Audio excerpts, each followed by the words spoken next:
Carl in Ocala, Florida. Hey, Carl, what's up?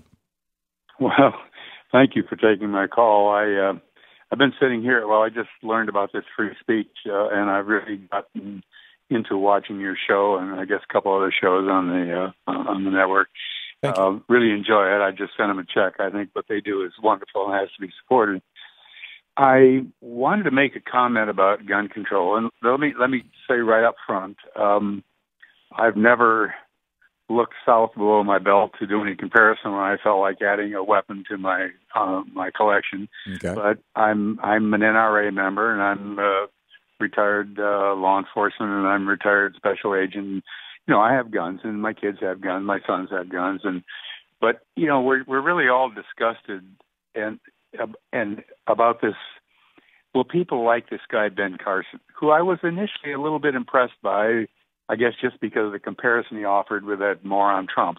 He seemed to be more reasonable in this and that. But some of the most recent statements he's made, this retired neurologist, I guess I'd have to ask him, has he ever been in a firefight? I mean, walking into a crazy kid with a gun in each hand, pulling the trigger, and you're going to charge him or be blamed by Mr. Carson? Well, and in fact, one fellow did. You know, there was a former special ops military guy. Rounds. Yeah, and he got shot 7 times.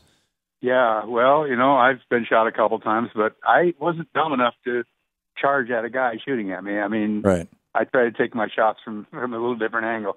And anyway, I just been so concerned about all this talk about what should we do, and when you hear what that moronic group of, I don't know what it is, 15, 16, 17 Republicans all running for president, it seems to me the answer is right in front of us. We need to change the political environment, get behind O'Malley or get behind, even better, Bernie Sanders, and elect a president and actually kind of clean up Congress and reelect Congress so that there is a national mood. We'll never do it with the Republicans controlling everything. We never, ever will. And I would submit this. You're not ever going to overturn the Second Amendment.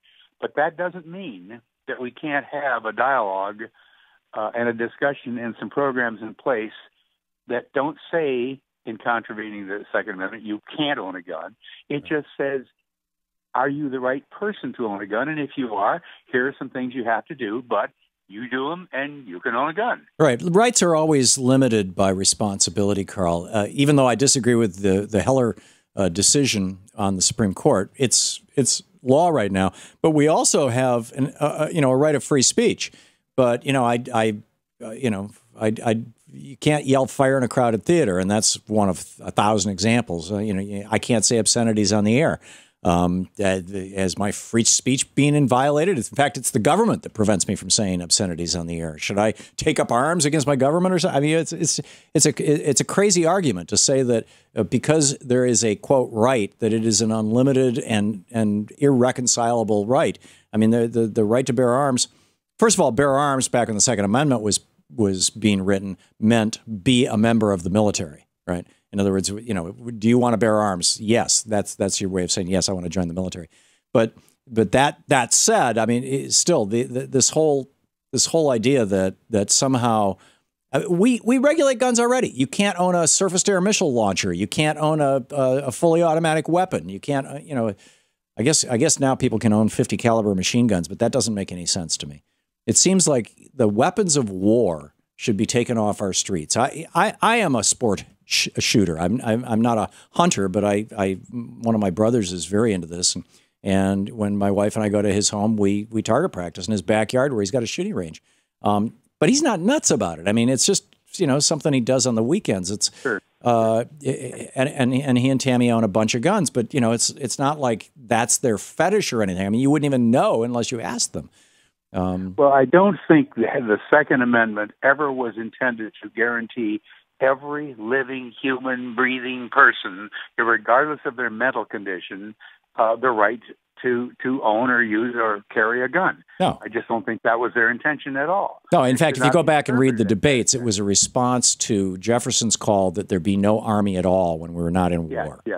And so you know the history of this. Carl, I got to move along. But did you have a specific suggestion for how we can get to What was that?